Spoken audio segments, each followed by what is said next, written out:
Hello दोस्तों, कैसे हैं आप सब। उम्मीद है आप कुछ ना कुछ नया जरूर पढ़ रहे होंगे और कुछ ना कुछ नया जरूर सीख रहे होंगे। दोस्तों, हमारी आज की बुक है द लाइफ स्टाइल इन्वेस्टर, जिसे लिखा है जस्टिन डोनाल्ड ने। दोस्तों, अगर आप अपनी ज़िंदगी में फाइनेंशियल फ्रीडम हासिल करना चाहते हो, एक सफल इन्वेस्टर आप बनना चाहते हो, तो आपको ये जानना बहुत ज़रूरी है कि कौन सी चीज़ों को आपको अपनी ज़िंदगी में फॉलो करना होगा ताकि आप फाइनेंशियल फ्रीडम तक पहुँच पाओ। फाइनेंशियल फ्रीडम वो सिचुएशन होती है जब आपको पैसे के लिए काम ना करना पड़े, आप उस काम को कर पाओ जिस काम को करना आपको अच्छा लगता है, जिस काम को करने में आपको खुशी मिलती है। मतलब सिर्फ आप काम इसलिए ना करो कि आपको आपके घर का खर्चा चलाना है।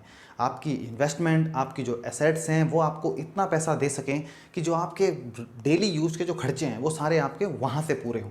तो आपको कौन सी बातों का ध्यान में रखना है, कैसी आपकी लाइफ स्टाइल बेसिकली होनी चाहिए ताकि आप फाइनेंशियल फ्रीडम की जर्नी अपनी अचीव करो। दोस्तों, इस बुक से मैं 5 पॉइंट्स आपके साथ में शेयर करूंगा जो मैंने इस बुक से सीखे हैं, और मुझे लगता है कि अगर आप इनको अपनी ज़िंदगी में फॉलो करो तो आप भी अपनी जो इन्वेस्टमेंट की जर्नी है, इन्वेस्टमेंट की जो अपनी लाइफ है, आप उसको ले जा पाओगे फाइनेंशियल फ्रीडम तक। आप उस जर्नी को अपने गोल तक ज़रूर ले जाओगे और आप फाइनेंशियल फ्रीडम ज़रूर हासिल करोगे। सबसे पहले पॉइंट की अगर हम बात करें तो वो पॉइंट है मैनेज यूर लाइफ स्टाइल। देखो, कोई भी काम एकदम बहुत बड़ा नहीं होता है। हर दिन आपको छोटे छोटे स्टेप बेसिकली उठाने पड़ते हैं। ऑथर कहते हैं कि हर दिन आपको स्मॉल स्टेप्स उठाने हैं अपने गोल की तरफ। आपको ये चीज़ का ध्यान रखना है कि आपको जो आपका कंफर्ट जोन है, आप ज़िंदगी में तब तक आगे कुछ नहीं कर सकते जब तक आप अपने कंफर्ट जोन में बेसिकली हो। हम लाइफ स्टाइल की बात करें, हम हर काम को, पहली बात तो ये होता है हम सोचते हैं आज नहीं हम कल कर लेंगे। पैसे बचाने की बारी आती है, हम आज नहीं हम कल कर लेंगे। जब भी हमारी इनकम बढ़ती है तो हम उस इनकम को हम सारा का सारा खर्च कर देते हैं और हम सोचते हैं कि यार आने वाले कल में पैसे बचा लेंगे या अगले साल बचा लेंगे, 6 महीने बाद बचा लेंगे। लेकिन हम ऐसे कभी नहीं देखते हैं, हम उसी कंफर्ट जोन में लगातार चलते जाते हैं क्योंकि हम हैबिट नहीं होती है बेसिकली हमको उस कंफर्ट जोन से अलग रहने की। क्योंकि हमको पता है कि अगर हमने अपनी लाइफ स्टाइल में चेंज कर दिया तो बेसिकली वो कहते हैं ना कि तड़प जाएगा इंसान। तो आपको ये ध्यान रखना है, कंफर्ट जोन में अगर आप बेसिकली हो तो वो कंफर्ट जोन आपको तोड़ने की ज़रूरत है। और ये हर दिन आपको कुछ नया करना है, हर दिन बेसिकली आपको कुछ छोटा छोटा करना है ताकि आप अपने गोल तक बेसिकली पहुंचो। तो ऑथर कहते हैं कि सबसे पहले आपको क्या का ध्यान रखना है, अपने कंफर्ट जोन को आपको तोड़ना है। हर दिन आपको छोटे छोटे स्टेप्स लेने हैं और don't upgrade your life style. यानी कि जब भी आपकी कभी भी इनकम बेसिकली बढ़ती है या आपकी सैलरी इंक्रीज़ होती है या आपका जो रेंट वगैरह कहीं से आ रहा है या जो भी इनकम आपकी बढ़ती है, आपको उसके कंपैरिजन में अपने खर्चे नहीं बढ़ाने हैं। मैक्सिमम लोग क्या करते हैं, जैसे उनकी इनकम बढ़ती है वो खर्चे उसी कंपैरिजन में अपने बढ़ा लेते हैं। तो इस तरीके से आप कभी भी पैसे को सेव नहीं कर पाओगे। जब तक आप पैसे को सेव नहीं कर पाओगे, आप अपने पैसे को इन्वेस्ट नहीं कर पाओगे। तो सबसे पहले जो आपको ध्यान रखना है कि आपको सेविंग पे अपनी फोकस करना है। आपको इस बात का ध्यान रखना है कि जितनी इनकम आपकी बढ़ रही है, आपको उसमें से एक भाग सेविंग के लिए आपको अलग से रखना है। तब आपको अपने एक्सपेंसेस जो हैं वो करने हैं। बेसिकली हम लोग मैक्सिमम क्या करते हैं, पहले एक्सपेंसेस करते हैं, जो बच जाता है उसको सेविंग करते हैं। लेकिन ये प्रैक्टिस गलत है। आपको पहले अपने जो है वो सेविंग अलग कर लेनी है, फिर आपको अपनी जो है वो एक्सपेंसेस करनी है। एक क्लैरिटी गोल होनी चाहिए बेसिकली आपके दिमाग में कि आप क्या हासिल करना चाहते हो। सबसे पहले फाइनेंशियल फ्रीडम के बारे में आप सोचो कि आप एक ऐसी स्टेज पाना चाहते हो कि जहाँ पे जाके बेसिकली एक अमाउंट आपके पास ऐसी हो कि जो आपको काम ना करना पड़े पैसे के लिए, और वहाँ से पैसिव इनकम आपकी आती रहे और हर महीने बेसिकली वहाँ से पैसा आपके पास आता रहे। तो आपको इस चीज़ को बेसिकली मेन जो है फोकस करना है। ये गोल आपको अपने दिमाग में ज़रूर रखना है। फिर आपको हर दिन उस गोल की तरफ आपको बढ़ना है। आपको अपनी इनकम आपको बढ़ानी है। आपको क्या करना है, अपनी सेविंग आपको अपनी बढ़ानी है। खर्चे आपको अपने कंट्रोल करने हैं, क्योंकि लग्जरी लाइफ स्टाइल हम देखते हैं कि बहुत से लोग ऐसे हैं वो अपना सारा पैसा लग्जरी लाइफ स्टाइल में उड़ा देते हैं। महंगी गाड़ियाँ, महंगे घर, महंगी फीस, महंगी घड़ियाँ, महंगे कपड़े, महंगे जूते, लेकिन उनके पास कुछ भी पैसा नहीं बचता है। और तो और इसी लाइफ स्टाइल को अगर वो फॉलो करते रहेंगे तो बेसिकली वो एक दिन डेट में चले जाएंगे, वो एक दिन कर्ज में डूब जाएंगे। तो आपको इस चीज़ का ध्यान रखना है कि आपको अपने फाइनेंशियल फ्रीडम की जर्नी तक अगर पहुंचना है, फाइनेंशियल फ्रीडम अगर आपको हासिल करनी है, तो आपको अपने एक्सपेंसेस पे कंट्रोल रहना बहुत ज़रूरी है आपका। और आपको पैसे को बचाना है, अपनी इनकम को आपको जो है वो बढ़ाना है। बेसिकली एक कंप्लीट प्लान आपके पास होना चाहिए कि कैसे आप फाइनेंशियल फ्रीडम हासिल करोगे। एक चीज़ का हमेशा ध्यान रखना है कि पैसा ओवर स्पेंडिंग से आपको बचना है। ये ध्यान रखना है कि आपको ओवर स्पेंडिंग से बचना है हमेशा, क्योंकि बहुत सारे खर्चे आपकी ज़िंदगी में ऐसे होते हैं जिनकी ज़रूरत इंसान को नहीं होती है, लेकिन हम वो चीज़ कर देते हैं। अगर हम ओवर स्पेंडिंग करते रहेंगे तो हम फाइनेंशियल फ्रीडम तक कभी नहीं पहुंच पाएंगे। तो ये ध्यान रखना है, हमारा सबसे बड़ा दुश्मन ओवर स्पेंडिंग है। हमारी सैलरी अगर मान लें सपोज करो महीने में 50,000 आ रही है, तो हमारे खर्चे महीने के 60,000 हो जाते हैं। आपको ये ध्यान रखना है कि आपको जहाँ तक हो सके अपनी इनकम का 20% 30% तो आपको अपना इन्वेस्टमेंट के लिए अलग रखना है। मैक्सिमम कोशिश आपको ये करनी है, अदरवाइज़ 20% तो आपको अलग रखना ही रखना है। तो इन्वेस्टमेंट जब तक सेविंग के लिए आप एक अमाउंट को अपनी अलग नहीं रखोगे, जब तक आप सारे पैसों को ऐसे ही खर्च कर दोगे, तो आपको अपनी लाइफ स्टाइल को मैनेज करने की ज़रूरत है। लग्जरी लाइफ स्टाइल फॉलो ना करके एक नॉर्मल लाइफ स्टाइल आप जियो। जो भी ज़रूरत की चीज़ें हैं वो सारी की सारी आप लो, लेकिन लग्जरी लाइफ स्टाइल के चक्कर में, सिर्फ दूसरों को दिखाने के चक्कर में कि मेरे पास भी महंगी गाड़ी है, मेरे पास भी महंगा घर है, आपको ये चीज़ नहीं करनी है अगर आप एक फाइनेंशियल फ्रीडम की जर्नी तक अगर आप पहुंचना चाहते हो। तो दूसरा जो पॉइंट है वो है रिड्यूस योर रिस्क, यानी कि आपको अपने रिस्क को मिनिमाइज़ करना है। अब आप रिस्क को कैसे मिनिमाइज़ करोगे? देखो, ज़िंदगी में अगर आप रिस्क नहीं लोगे तो आप बेसिकली आगे भी नहीं बढ़ सकते हो। हमेशा जो लोग आगे बढ़े हैं उन्होंने कुछ रिस्क लिया है, लेकिन रिस्क और जुआ दोनों में फ़र्क होता है। ऑथर यहाँ कैलकुलेटेड रिस्क लेने की बात करते हैं, यानी कि किसी चीज़ को सोचो, समझो, उसकी पूरी रिसर्च करो, एनालिसिस करो, उसको सीखो, तब जाके अगर आप कोई काम शुरू करते हो तो बेसिकली वो चीज़ फिर जुआ नहीं होती है, वो आपका एक बिजनेस हो जाता है जब आप उसको स्टार्ट करते हो। तो आप किसी चीज़ को अगर प्रॉपर रिसर्च के साथ में अगर कर रहे हो तो बेसिकली वो फिर आपका कैलकुलेटेड रिस्क है। तो आप proper basically calculated risk basically आप लो। आप देखो, आप हमेशा कुछ नया करने की कोशिश करो। प्रॉब्लम्स हमेशा आएंगी और जाएंगी, तो उन प्रॉब्लम को फेस करके ही आप ज़िंदगी में आगे बढ़ोगे। जब तक उन प्रॉब्लम को आप फेस नहीं करोगे, आप ज़िंदगी में कैसे आगे बढ़ पाओगे? वो कंफर्ट जोन में जो इंसान रह जाता है वो तो कभी आगे बढ़ ही नहीं पाता। तो आपको अपने कंफर्ट जोन को तोड़ना है। प्रॉब्लम्स आएंगी, प्रॉब्लम्स को फेस करो, उनको सॉल्व करने की कोशिश करो और वहाँ से आप ज़िंदगी में और आगे बढ़ो बेसिकली। और आपको इन्वेस्टमेंट का इतना ध्यान रखना चाहिए कि जब भी आप कोई अपनी इन्वेस्टमेंट करते हो तो आपको ये ध्यान रखना है कि आप अपने पैसों को बेसिकली ना गंवाओ। वॉरेन बफेट साहब कहते हैं कि आपका जो इन्वेस्टिंग का रूल है वो आपको सबसे पहले ये ध्यान रखना है कि रूल नंबर 1 ये है कि अपने पैसों को मत गंवाओ, और दूसरा रूल ये है कि अपने जो रूल नंबर 1 है आपका उसको मत भूलो बेसिकली।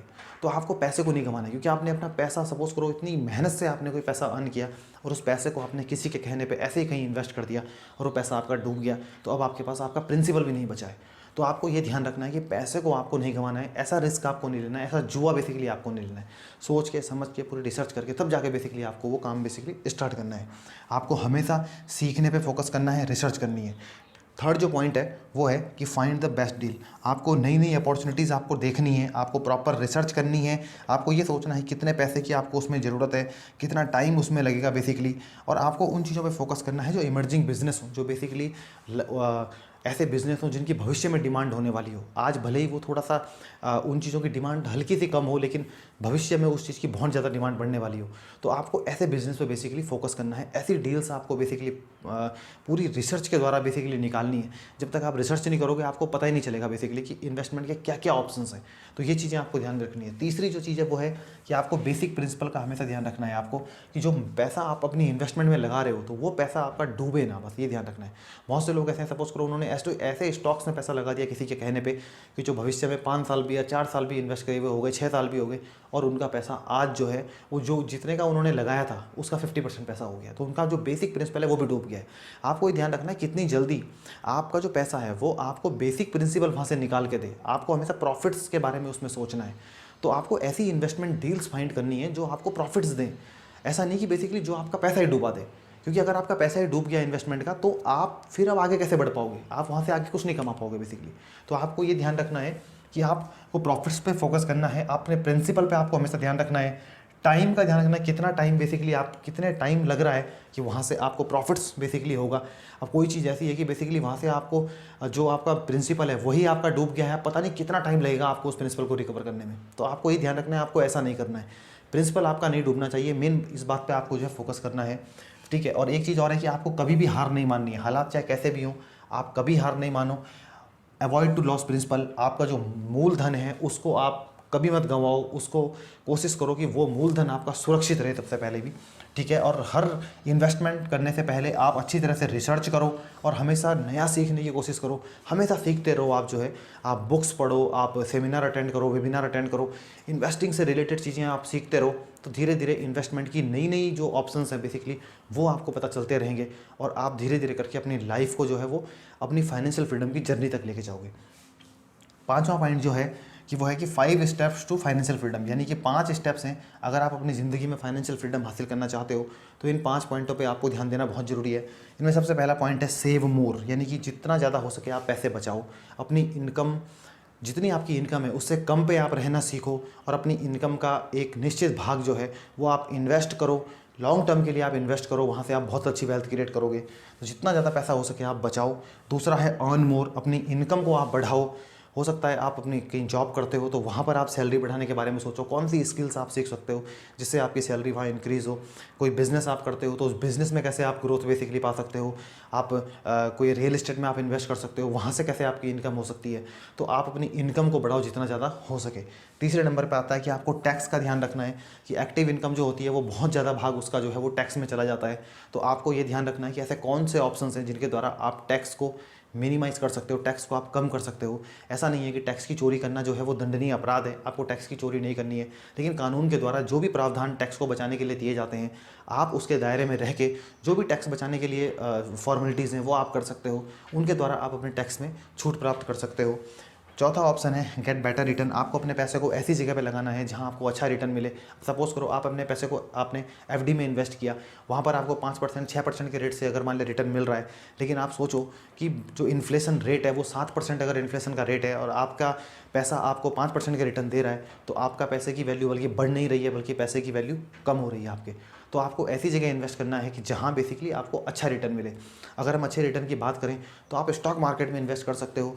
लॉन्ग टर्म के लिए अगर देखें तो स्टॉक मार्केट में रिस्क आपका मिनिमाइज हो जाता है और रिटर्न आपका बहुत ज़्यादा होता है। कंपाउंडिंग आपके फेवर में काम करती है। अगर हम एवरेज इंडेक्स की ही बात करें तो जैसे इंडिया में अगर हम बात करें सेंसेक्स की और निफ्टी की, तो एवरेज जो इंडेक्स का है वो 12 से लेकर 15% तक के रिटर्न जो है वो इंडेक्स ने दिए हैं लॉन्ग टर्म में। मिनिमम 12% के रिटर्न तो हमको इंडेक्स में मिल जाते हैं। तो आपको ये ध्यान रखना है कि आपको ऐसी जगह अपने पैसे को इन्वेस्ट करना है जहाँ आपको अच्छा रिटर्न मिले। नेक्स्ट पॉइंट है कि चेंज योर लाइफ स्टाइल। अपनी लाइफ स्टाइल को मेंटेन करना सीखो, अपनी लाइफ स्टाइल को चेंज करना सीखो। इनकम से आपको कम पे रहना है, ओवर स्पेंडिंग आपको नहीं करनी है। जितना हो सके आपको अपना पैसा बचाना है, उस पैसे को आपको जो है इन्वेस्ट करना है। सिर्फ दूसरों को शो ऑफ करने के लिए, दूसरों को दिखाने के लिए आपको अपने पैसे को खर्च नहीं करना है कि मैं दूसरों को दिखाऊं कि मेरे पास महंगी गाड़ी है। मेरा काम जब 5 लाख की गाड़ी से चल सकता है, मैं 15 लाख की गाड़ी सिर्फ इसलिए लूँ कि मुझे दूसरों को मुझे जो है वो स्टेटस दिखाना है। मेरा काम 2000 की घड़ी से चल सकता है, लेकिन मैं 1 लाख रुपए की घड़ी लूँ सिर्फ दूसरों को दिखाने के लिए कि मेरे पास रोलेक्स की घड़ी है। तो ये चीज़ें हमको बैंकरप्ट करेंगी, ये चीज़ें हमको फाइनेंशियल फ्रीडम तक लेके नहीं जाएंगी। तो दोस्तों, अगर आप अपनी ज़िंदगी में फाइनेंशियल फ्रीडम हासिल करना चाहते हो तो आपको अपनी लाइफ स्टाइल पर ध्यान देने की ज़रूरत है। आपको अपनी लाइफ स्टाइल को मैनेज करने की ज़रूरत है। तभी जाके आप एक दिन फाइनेंशियल फ्रीडम की जर्नी तक पहुँचोगे, तभी आप अपनी लाइफ में फाइनेंशियल फ्रीडम हासिल कर पाओगे। दोस्तों, ये थी द लाइफ स्टाइल इन्वेस्टर की बुक समरी। आपको ये वीडियो कैसी लगी हमें कमेंट बॉक्स में कमेंट करके ज़रूर बताएं।